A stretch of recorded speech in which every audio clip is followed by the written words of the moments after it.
Okay, we're recording.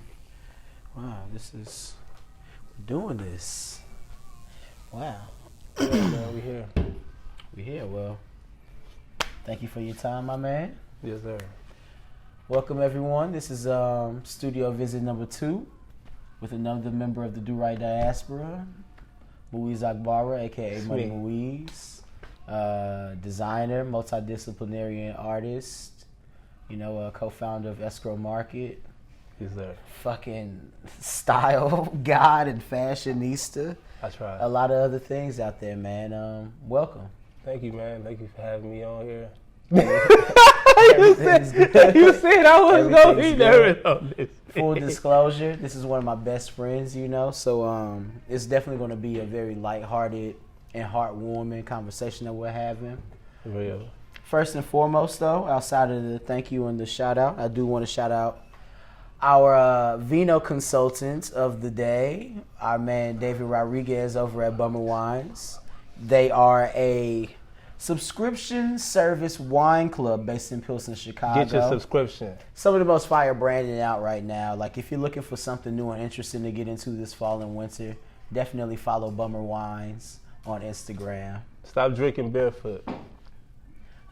If you can't afford it, that's one thing. I feel you. Yeah, I feel you. Sometimes a barefoot is nice, but if you don't want to wake up with a headache sometimes. Exactly. Trust in Bummer Wines for that. Exactly. Okay. So shit, man, we can start it pretty normal. Like, what got you into art? To be honest, I feel like I don't know, because I feel like the construct of art, you know where I'm going with this. Yeah, no, do you The construct of art is definitely like a Western thing. So Okay. like I know like I just work off of images and like thinking about I wasn't good at math because I'm not good at thinking like in numbers and shit. I just see images for everything that I think about. Okay. So like it just drew me to it just draws me to art. It just drew me into art because I like to see what I'm doing, and it has to be an image of some sort. Okay. So it's like, I think that's definitely how I got into it, for sure. Actually, yeah, that's definitely how I got into art, for sure. Okay. And like, could you give me a little context about like how old you were maybe for when you started to, I guess, create things visually yourself? Oh. Hold on, I ain't know. So I know. I know. I didn't know the wine was damn. Hold on. Yeah. No, you did a little bit of. You know what? A little It's bit not of over. It's not over, It's guys. not over at all. It's not over. It's not over at all. But my bad. I know you can pull yourself up, man. So you said at what age? Yeah, like when did you start making visual art? Because I know, when I met you, you told me about your graphic design days as a teenager, the internet, MySpace, like. Did it happen through school and you were in 5th grade and like it transferred over? For me, and it happened when I don't know. I feel like when I was younger, I would always I feel like we all went to like preschool or whatever kind of school you went to. You kind of always drew some shit. Mm-hmm. I always was very proud of my drawings and make sure that like I drew some shit and I gave it to my mom and shit and like be like, oh yeah, like I really, and I remember these particular drawings. My mom has like a phone book. Like it's what's it called? It's like an old 1993 Italian phone book, and then she would write her recipes in there. But in some of them, I would do drawings and stuff. Oh, okay. So like she still has that. So it's like my drawings are in there, like how my mind was perceiving and seeing things. You know what I'm saying? Right. I think when I came here to the States, after being here for a couple years, I definitely was like. My brother was I was drawing actually before I get to that, I was drawing. Okay. Then my dad enrolled me in some like TV drawing program where they send you like they send you like a thing and then they tell you to draw the reindeer. And I drew the reindeer and they was like, oh, your drawing is awesome. You didn't accept this shit, some shit like that. So I was doing that. Talk about a fucking fun fact. I never knew that. Yeah, so I did that for a little bit and I was like, my dad was like, yeah, we ain't paying for this shit. Damn. Okay. But at that point, I just kind of was like, I don't really do that. I knew what I wanted to do, and I was just like, drawing is a thing, but like, I wasn't the greatest either, because like, drawing requires muscle memory within your hands, and once you don't do it as much, you kind of just lose it. So it's kind of hard to like regain it. So I was like, I'm done with that shit. So for a while, I was just kind of like I'm not knowing what I wanted to do, still knowing that I liked art. And then my younger brother, would be on forums and shit. And sorry, Billy, I'm putting you on blast.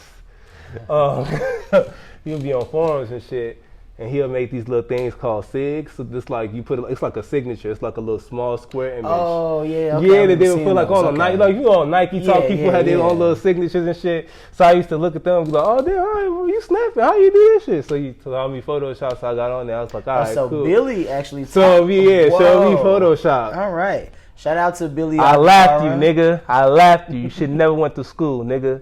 Anyway, get the back. A good brotherly rivalry right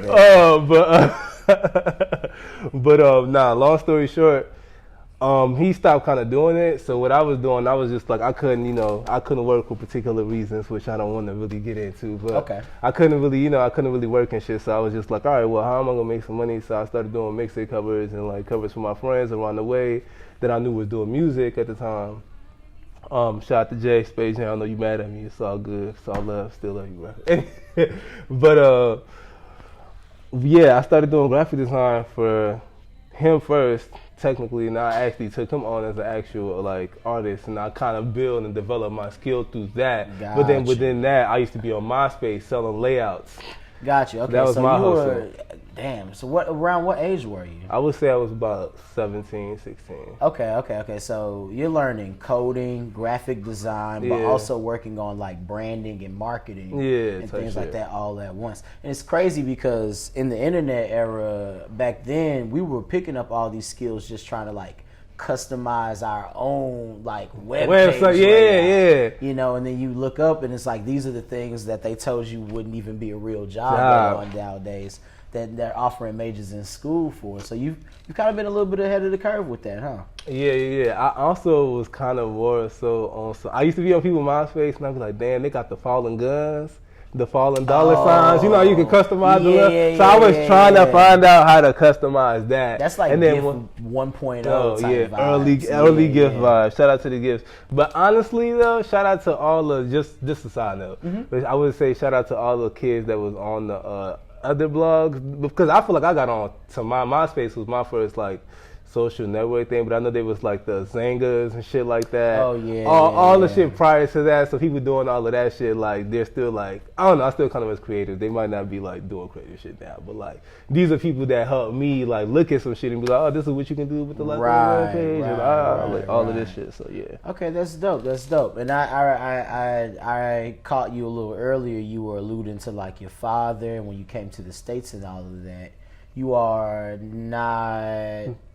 You're from. I'm Nigerian. Moved to America. Yeah, I moved to America in 1999. Okay. A couple months before 2000, Y2K, 2020. It's a crazy time very to come similar. to America. Yeah, bro. crazy time. So I'm still. Yeah. I feel like that's, I don't know. Yeah, like 1990. I think August 1999 is when I got here. Stayed a bit of everywhere, honestly. Lived. Okay, and you lived in Chicago the whole time? Yeah, I lived in Chicago. I moved from over east to uptown, to further uptown, to the north suburbs, from the north suburbs. Real like African immigrant vibes. I was everywhere. Like, okay. So I think that also was kind of like a contributing thing to my art, to be honest. Yeah, that's dope. I was gonna say, like, I can tell just from like learning that detail about you as I've gotten to know you, just from me observing art and looking at art, you know, like really getting to try to understand an artist's thought process while creating the things that they make. That seems to be something that kind of comes out of you. It's almost like, to a degree, you have this creative influence and background of like your parents and like adjusting and assimilating to American culture, but then also like this new sense of discovery when you got over here, because like I know America at that time during Y2K and all that looks a lot different than in Italy or Nigeria. Yeah, for sure. I would say when I first got here, I have very vivid memories. Okay. One of my cousin's house over east, staying over there. First thing I remember watching on TV was The Box. Crazy. The first I was just music talking video I about the saw box was Juvenile, earlier. back that ass up. Crazy. What was the other video I had seen? It was definitely a Rough Riders music. That's why I like Probably this year. that, yeah, like the stop, drop, get 'em. Yeah, was that Rough Oh, Riders anthem? Yeah, that was the Rough Riders anthem. This one you yeah. can call in on the box and shit. You can request music videos and shit. So I was like, damn, this shit is kind of wild. America's lit.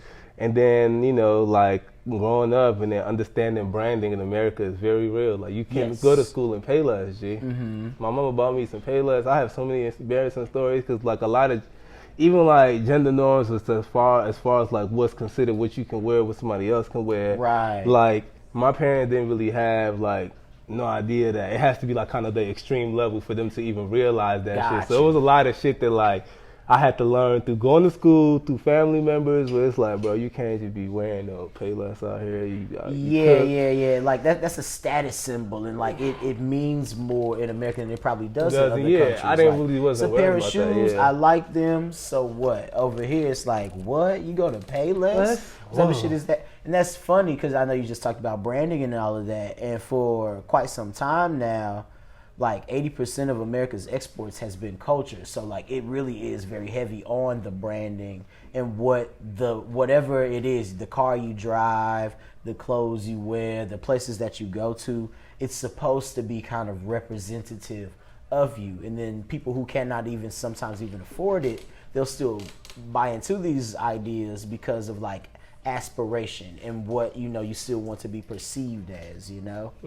Does that play out a little bit for you in any way? Because I know you're a lover of high fashion, but I don't know if like that's something that correlates with that, or just like you just love the creativity. I think it's a mixture of both. I also love the creativity. I think for me, being an adult now, like definitely being where I'm at, like it's definitely been a lot different from when I was like 11, 13, 12. Like I remember asking my mama for a Louis Vuitton book bag when I was like 13. Whoa. She was like, no. She hit me Of with course that, she no. was like, no. I asked You're her 13. I asked her for NBA patch jeans. She went to Burlington Coat Factory and got me some Paco patch jeans. Right, but also like Sorry, not Mom, understanding damn. her just like simply not even really understanding like the nuances of this, because she's like an adult at that point. Like, she's got kids and all that shit. She doesn't really give a fuck about no damn NBA patch jeans. She's like, I don't fuck about that shit. Damn. So like, what was that like in school? See, I got a lot of stories, and I'm gonna just say. It's cool, I was gonna say in school for me, when I was honestly, I would say elementary through middle school was like the learning stages and kind of understanding how this country works and the people here and how people react and like all this other shit, like and how emotions. It's just a lot of things. So like I feel like you're going to a whole new place, and then it happens to be America. And I came from and I was at a boarding school. I was like on a Nigerian boarding school in Italy, so it's like different. You know what I mean? So it was just like, okay, cool. Like now I'm here. And I'm young, and I just like it's kind of like Everybody Hates Chris, this type shit. Okay, it's definitely kind of like Everybody Hates Chris. So I'm just like, all right. So elementary to middle school, I'm just kind of getting the chops. We moved from the city. I went to middle school in the north suburbs, and that was kind of like an experience because moving from the city to the suburbs was kind of like, all right. So like. Okay. This is not as extra, but it's also like weird because I don't know like how people like interact here. I ended up, Yeah, the suburbs and the city are just two different places. Two different places. Yeah. But by the time I got there, it was kind of like it's not as, to be honest, it was like I wasn't really too much tripping because too much tripping because I'm like, all right, I'm in the north suburbs. It's mainly mixed. Like it's black people, white people, Asian people, but I'm just kind of like, all right, I don't have to really worry about my clothes here because nobody get no fuck. Right. And for me at that point, I have cousins around who would be like getting like, what's the hottest shit? Like the Miss King early, like the motherfucking Gucci Forces early, like pre, like the whole, like the Dapper Dan resurface shit. So it was just kind of like, all right, I'm looking at all these people here, like even like the black kids that I could relate. I'm like, all right, y'all fit's not even like, not that they're not raw, but I know that like your outfit is accessible, so I don't even really care to go out my way. Now there were some people that were still getting fly, but it was just also at the same time I didn't have a job, so it's like whatever my parents could give me is like what the fuck I'm wearing. So yeah, I mean the definitely kids could borrow cousins' clothes and shit, and type shit. That's interesting, because honestly, that's a more sustainable and responsible thing to do as well. And just like people flipping clothes has just kind of always been a thing. especially on some like being black in the hood or like trying to come up, like you trying to get more fits off, like motherfuckers is out here swapping clothes, hitting licks and like stealing shit out the stores, you know, like shit, doing whatever you can do to, you know, make some extra bread just to kind of stay fresh. Yeah, I was still a virgin to any kind of criminal activity. Got you. No, but I mean, I know that you are a fan of like movies like A Paid in Full and all that. It's people who will listen to you talk and they'll be like, "You from New York or something?" Like, you have that like, you have an interesting twang in your voice, and I know for a lot of the things that you pull references from. And just, you know, as a friend, I know, like, Max B is, like, your favorite artist. Free Max B, man. First of all, we going to stop this Free Max, man. Vigilante season. It doesn't stop. What's the latest, like, timetable before it's released? I know it's soon. Well, they were talking about it was supposed to be soon. I think it's supposed to be going to, like, I'm not 100% sure. I think he might be at a halfway house now. He might be getting out. But it should be soon. I think it should be soon. That'd be a crazy. He's been in there for a long. Max been in there since a minute. Yeah. World Star was just popping when he was an early World Star. Like, you know what I mean? Like, yeah, that's different. Damn, no. So that's crazy. Like, I know that your love of like East Coast hip hop and culture is a real big influence on like you creatively. Like, where does that pull from? I would say. I would say yes a bit. I also would say that that's changed over the time a little bit. But I will say, for the most part, man, you know, like coming here, understanding commercial, like, you know, like, I don't know, what's the word for how we're getting like all the media. That's what I'm saying. Gotcha. So getting the media that we were getting, the radio that we were getting. Oh snap! Y'all good. We good. It was empty. It was empty, y'all. But the cup still runneth over. Anyway.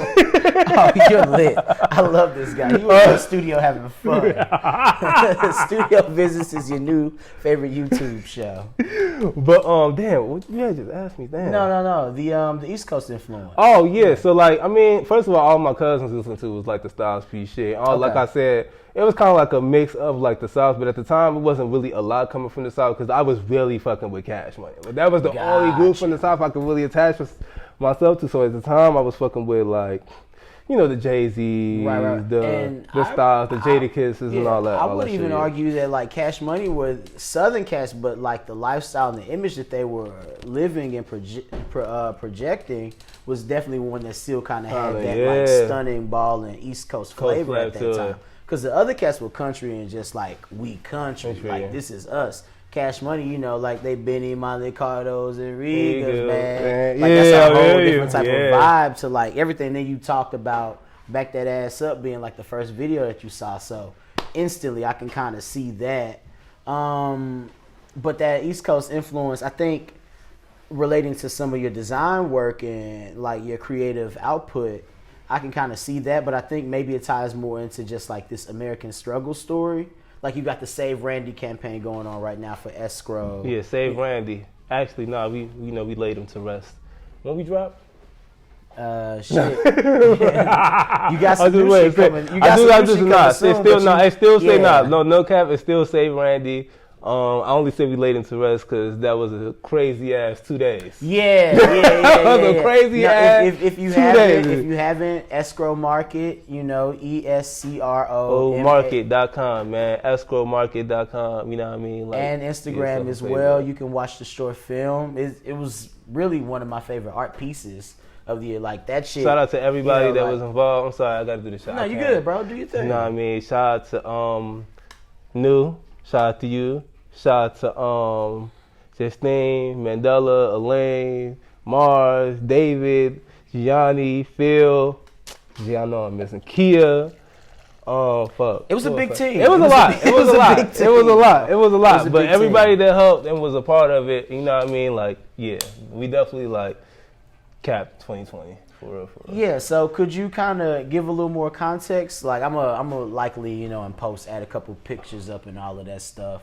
Audio for the people, like, you know, break down what the whole Save Randy campaign is about. Yeah, so I could. It takes from my personal life a bit, but I ain't gonna touch too much on that aspect. I think that You know, when I came up, so honestly, Save Randy was something that started as original design that started as Snitching Randy. Oh. I did that in like 2018. And for context, before, this was before Escro started. Right. Yeah. Okay. Which is something I wanted to talk about a little bit further down. So that's dope. But like with Randy, just for context, this is Randy off of. No, this is Randy off the Wire. The greatest show of all time. Boys of season 4, Boys of the Summer. You know, I mean, the Wire shit is fire, but like the Boys of the Summer really touched me, and it was just like, you know, it was just like a lot because you get to see like the cycle and like what it looks like for a lot of you know, people that live in particular areas that don't really have access to particular things and shit like that, or like just kids that are entrapped. Not even kids. I hate saying kids. I mean like any human that might be entrapped in a situation or environment where they like are different and they're trying to get out, but like they end up getting jammed up in like a particular situation because money is a thing. Motherfuckers got to make money. Shit, you know what I mean? So it's like it just kind of just plays on that, and I know that struggle. I'm not saying that I know it on like the hard level, like it was on the Wire, but like, you know, but you know what it's I like can relate to that shit, to not have shit. Yeah.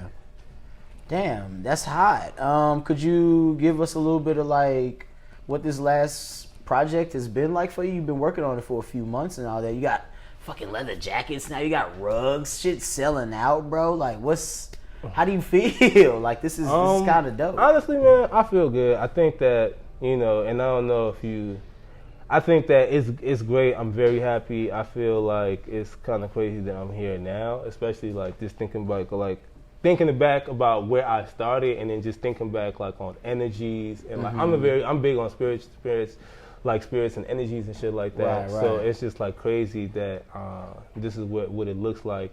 And I don't know, it's weird because I don't delete shit off my Instagram. I did delete shit off my Instagram for one time, but I haven't in a while. So I don't because I like to go back and see where shit started. And I literally can see the progression of the full circle is on there. Like not to be that person, but like no, I mean I think that's important. And sometimes on social media, I think people get caught so much in like ratios and how many people is following me or who's following me and blah blah blah blah blah. Exactly. Like at the end of the day, this is kind of like your story, your path.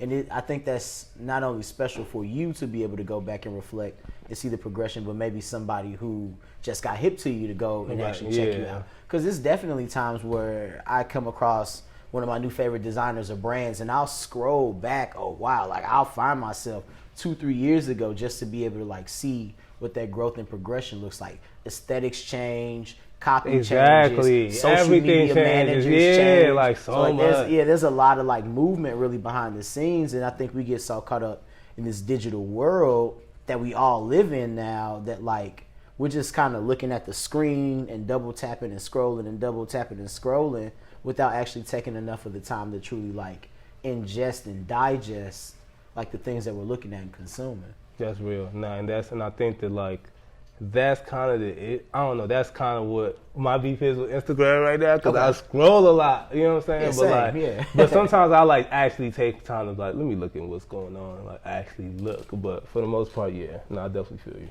Okay. And I know that you mentioned like that was an idea, the Save Randy concept, Snitching Randy concept was something from a while ago. Like you've had a bit of a journey as a designer through this. Like I remember earlier today, I think it was, I had something on my Instagram memories about a previous project, Pharaoh from back in the day, which was actually nuts, you know. That shout out to Mana. Yeah, all of that. The pop-up shop with the fucking video game, racing games up in the spot. Like, you've been doing this shit for a long ass time, man. Could you maybe shed a little bit of light on, you don't gotta delve too much, but like, give people a little bit of context. I'm gonna give you all the context of how we got to Escro. So this was gonna go on, and some niggas are getting omitted, and I know you watching, nigga. Ooh, the spice. I know you watching, nigga. Ooh, the spice. Yikes. Let me put my glasses back on, sorry. Anyways, so it actually started around 2015. So actually, I feel like I gotta start with me trying to sell clothes. Perfect, from other years. So you've had House of Muizz and other things. Exactly. Like that. I was gonna say it ain't just about that, man. It ain't like, that. Yeah, like I was you know, I had a little opportunity, made a little bread, and I went to New York, and I met with I was definitely 22. I had met with the head of sales, so Pierre Balmain. This is like you with the hot top. Yeah, Steven Sprouse Louis Vuitton bag and shit. No. This was Givenchy era. This was Rock Wallace Givenchy era. Okay. So I'm 22. I go to New York. I go to Pierre Balmain. I go to Demir Doma. I go to all these little places, they showrooms and shit. Cause my whole thing was, all right, cool. There's a wholesale price, so that means I ain't gotta pay full price for none of this shit. So I went there and I went to Pierre Balmain. Okay. The clothes was kind of cool, but I wasn't really impressed. And they also were telling me that because our RSVP was carrying Pierre Balmain at the time, I couldn't carry it. Oh, yeah. I know retail gets the retail radio shit. So I was just whatever. But it was a cool experience. I ended up carrying a couple brands. So this is a retail project for you. This is a retail project. Okay. And then I realized that, damn, this shit doesn't really work if you don't have money because I can't keep up with seasons. And I can't keep up stock. And this is not really that kind of business if you don't really have the actual income to sustain that kind of business. So Got you. I was just not fucking with it. So then I started Pharaoh, and I started with an ex-business partner. Mm-hmm.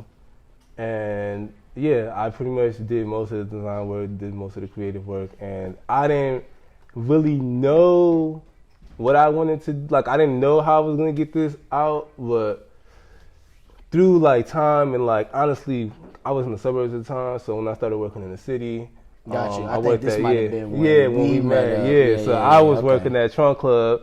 Shout out to Trunk Club. Shout out to Trunk Club. Introduced us to a lot of my good friends, and a lot of the reason why I'm sitting at now, which is kind of crazy. They got bought out by Nordstrom's, and and it became hell after that.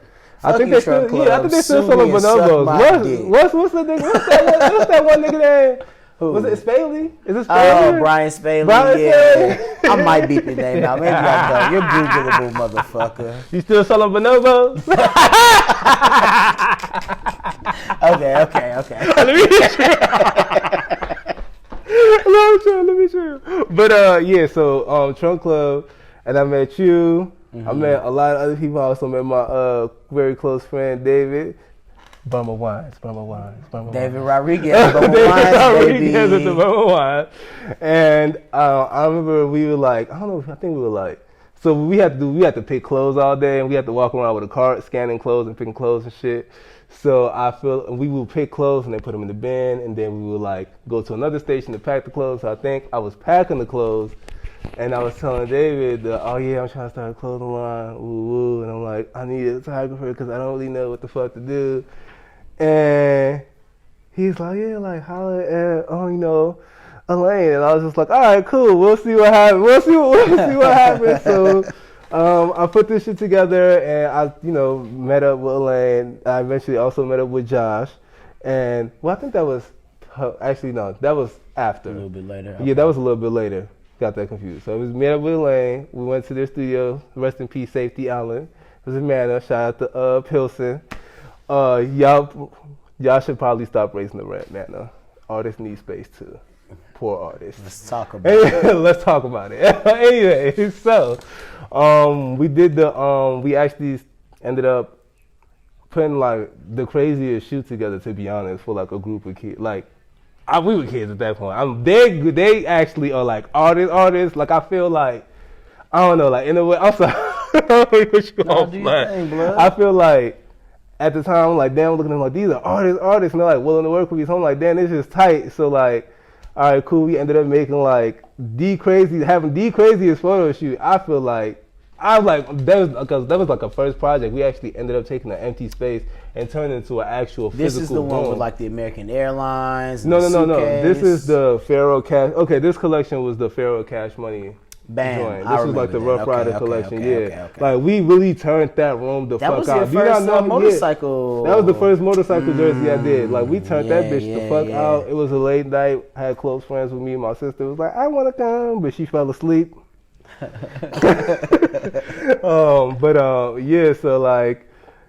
was really thing that kind of got me going, and since then I haven't really looked back, to be honest. Like that first collection. And That's true. Then, 2015. And how many collections have you put out since then? Because I know, like, you like Sade with like this clothes shit to me. Like, you take your time and make sure your shit is actually like right. Over time, I would say 1, 2, 3, 4, 5, 6. So just a little bit over. And that's including like average of one a installations year, and pop-ups and activations. Yeah. Actually, maybe 7. Yeah. Okay. Yeah. Okay. Cool. Yeah. And now you're like at a place because you, like you said, you had an ex-business partner, and then you kind of like did that situation. But then, how does an escrow come about? Escro was like happening in the transitional period, bro. Right. I was moving out of my crib. I had a couple jerseys left, and I was working at this spot called Drop Off, which actually happened to be good for me. Then my homegirl Elaine put me on, and I saw so much vintage shit. It was ridiculous. Like, I was just like, oh damn. So it really helped me see like different kind of clothes. This is the Drop Off was like, what's the best place to put Drop Off? I was more so wondering, is this the same? Because like names can be confusing. Is this the same Elaine that also worked with you? Yes, this is the same Elaine. That's tight. I love like a good like inner circle. Yeah, this is the 6 inner degrees circle. of separation vibe. Like that shit's important. Elaine is in spirit with us right now. Also the do right diaspora. This shit is real. This is a community over here. So I was working at Drop Off. Got to see a lot of vintage shit, a lot of things that I really wouldn't have seen other than online, but in physical life. So it kind of like really helped me. But at this point, I was moving around, and Nucci has seen a jersey that I posted on Facebook, and Nucci is my current business partner. Okay. You know what I'm saying? Escro again. You know what I mean? Big Escro vibes. Big Escro vibes. Big Escro vibes. And he said, you want to invest, and I was just like, I'm looking at it like, damn, I don't even know if he's serious. He literally pulled up the next day and was like, nah, like we a man of his word. Man of his word. So it's like, we're gonna do this shit for real. So I was like, all right, cool. And we had a couple issues as far as like name changes and things like that, and then like, production things and like finding places to print. It was like a fucking mess, bro. Like, I feel like that's just like the rough patches of like a young brand, like trying to figure out how it's going to do what it's going to do. But I go through that with Do Right myself, so. But it's kind of crazy because the thing is like, I only say this to say the full circle thing, just to bring it back to the Instagram thing. When I was doing my actual shit, my older brand. Okay. I gave merch to Nucci, and I always bring this up. I gotta always bring this up because I feel like we was tapped in, but it was just like two different motherfuckers doing two separate things. Like, he's getting money over here, doing his thing. I'm like trying to figure out my shit, and it's just like the full circle shit. It's kind of crazy because they actually come back to like work out like for real. It's crazy. Yeah. So it's like, damn. Like the divine is real, Bad bitch link ups are very much so real. Man. It's always a BBLU around this for real, man. Honestly, that's kind of like a thing. I know this is off subject, but like the No Trade logo with the Vans collab. The handshake. That's so nasty. The handshake emoji is my favorite emoji right now. It's either heart eyes, a rose. Hold on, let me see what's the prayer hands with the brown skin, in my top emoji list the right fist with the darkest of black colors, or the handshake. That's always gonna be my top. I think mine is a bald head, whoa, sparkling stars, hearts, a bike, and the Statue of Liberty, Africa, and and a fire. I just felt like y'all should know what my top emojis are. Yeah, man. I mean, we're talking about you as an artist, so like these are all things that are within your ethos that like play a role into what you create, bro. And like, we appreciate what you do. So appreciate you, man. Appreciate Do Right, man. Oh, thanks, man. Thanks. We're gonna continue to do right. Oh wow, this is good podcast material right now. Face ass, but no, like that's a beautiful ass story about how the come up is and all of that. I'm curious though, like who are some of your like favorite artists, designers, creators, slash. This is a loaded question. Most inspiring, because sometimes your most inspiring is not necessarily your favorite. Many people tend to correlate them, but like you might be mad inspired by Kerry James Marshall, but you still kind of like Picasso. Okay. So for me personally, I would definitely say that, because let me get the list together. Yeah, no, do your thing. I would say Kanye definitely is one. I'm sorry. The GOAT. Regardless of how people feel. The GOAT. Yeah, I'm sorry. Y'all cancel me now. Pardon me, sir. I just want to touch my mic real quick. The century is still very young. We're only 20 years in. Not even a full 20. But so far, he is the greatest artist of the 21st century. I'm going to say that. This man has transcended so much. He pisses people off, but you know what? Good art also pisses people off. I'll leave it at that. I don't want to get into the Trump 2020 shit because he gets on my nerves with that shit. I know I can't go minus the politics and some of the fuckery in the last couple of years. This man has been phenomenal. He's still been good even with the fuckery. But who else you got? Can we do this like an all-around artist? Like, can we just get into music? Yeah. That's what I'm saying. I said creators. Creators. Okay. Max B. And let me tell you why. That guy is really like your real guy. Because the only reason I say this is because when they tried to, when Jim Jones was trying to let this man out his contract, you know what he did? What happened?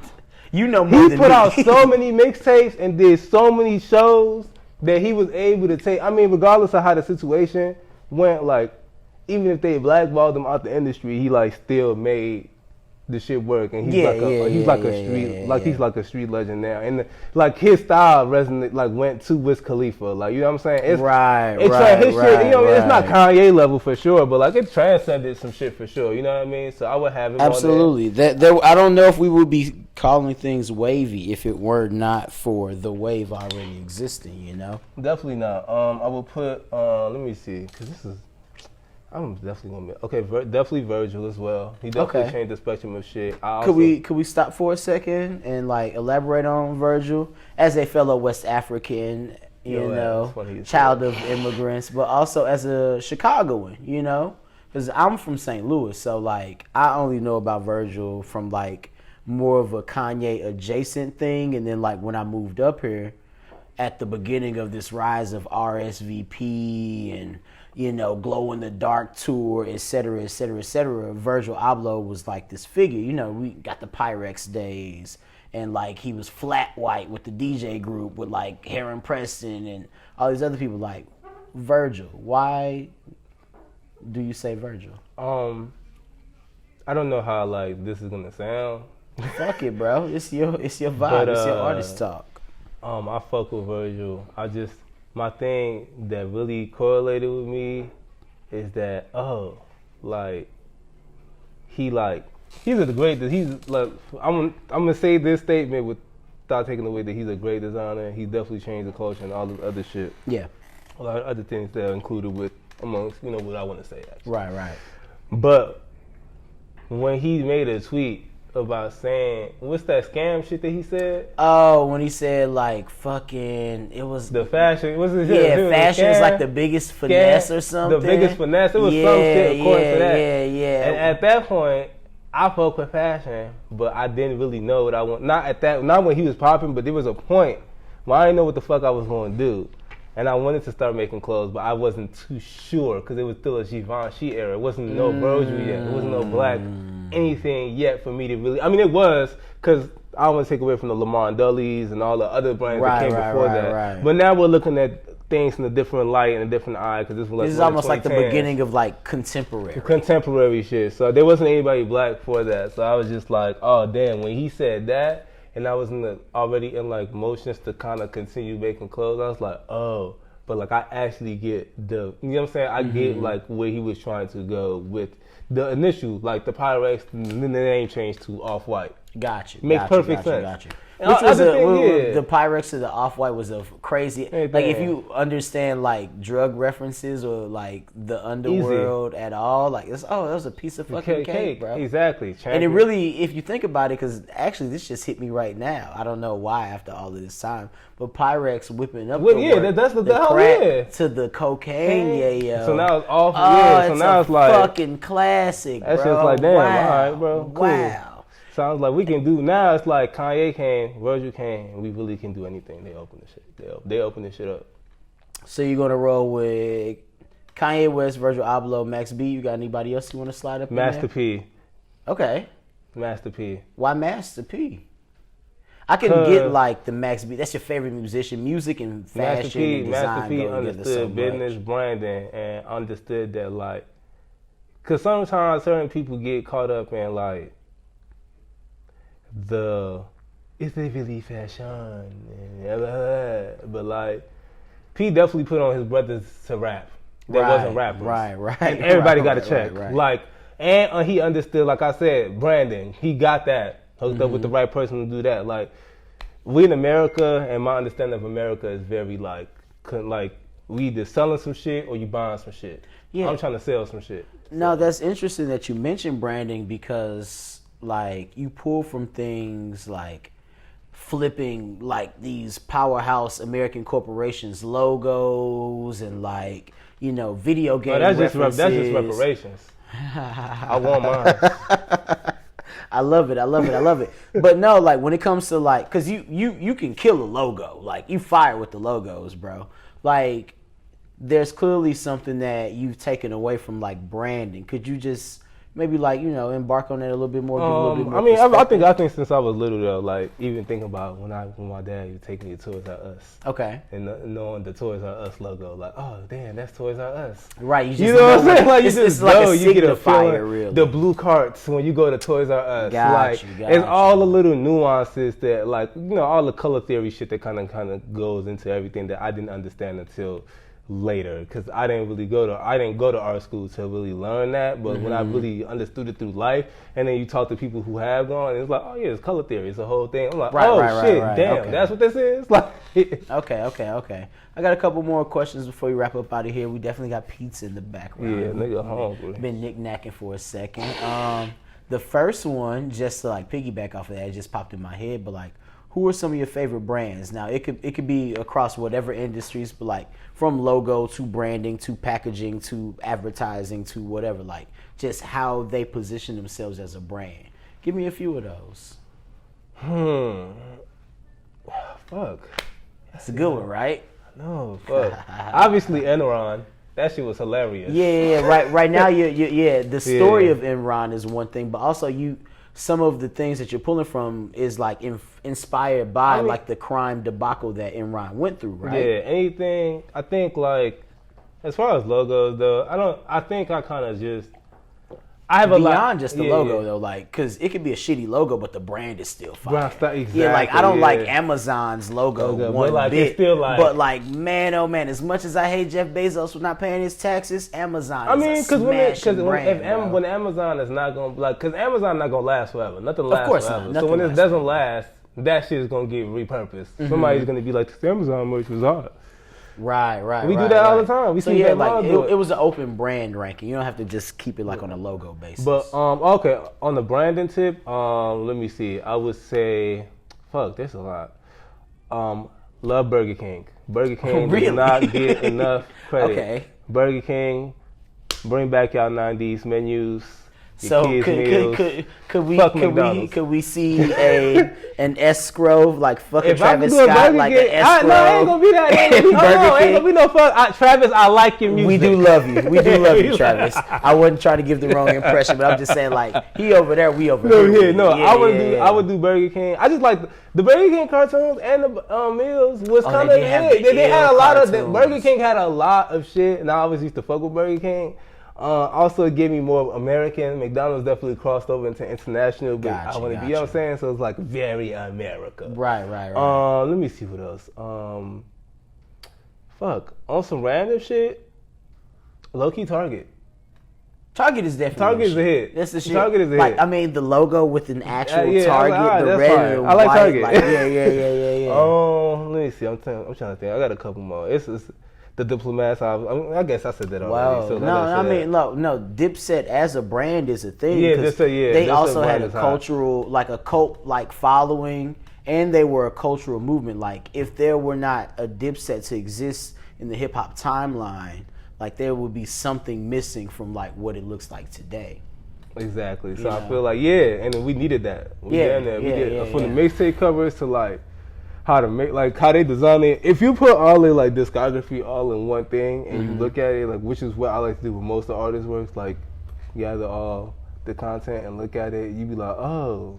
In a more cohesive way. If somebody just drops something and like this their first time, you got to give it some, because you're not gonna understand what they're doing. It's like somebody opening the door and then you fully open the door to like see exactly what that is. And like I fully saw what it was. You know what I'm saying? Like it's like damn, I get what they're. You know what I'm saying? Same thing with 50, all the other shit, but. On the brand tip, back to the brand tip. I'm sorry, I don't want the brand. No, Dipset is a brand. That's why I like. There's a couple more I'm tripping. I'm missing out on. Gee, it's like, fuck. I mean, if they come to you, feel the need to like, bam. But I know as an like artist, Microsoft, obviously. Okay. I do a lot of technology shit as well. I'm very into that because my dad was into computers. And I think you were pulling from some video games that were Xbox, like Jet Set Radio or Crazy Taxi. Yeah. A lot of that. I played a lot of video games. A lot of that. Actually, is that like why you out in the suburbs? Sega, Panasonic. You right. Panasonic, fucking Be like that, bro. Yeah, that, because I was just thinking, I was like, whoa, damn, I just thought about that shit. Yeah, it's like a lot of random ass brands that I be thinking, but also more so just like, because I love when a brand could be like, oh, we're known for this, and then be like, we make all of this. Like Mitsubishi made TVs and they made cars. Like Sony makes like a whole bunch. Like you're just making a range of shit. You're not really confined to like just this. Like you go to the Bang & Olufsen store in the mall. It's like, wow, they got speakers, but also TVs and massage chairs. Like what the fuck's going on? And I think that really kind of like goes into. I think that's really what kind of goes into the whole Escro shit. Like with what we trying to do. Like, that's a perfect segue, because my second of third questions to close out was, what is it that you're trying to say? Like, instead of through visual communication right now, if you had a platform to like say what you're trying to say with your brand, what would that be? Escro, as we play, I mean, I know a lot of people look at us and be like, oh, like the stock market. But within like the market, you buy a stock. So when I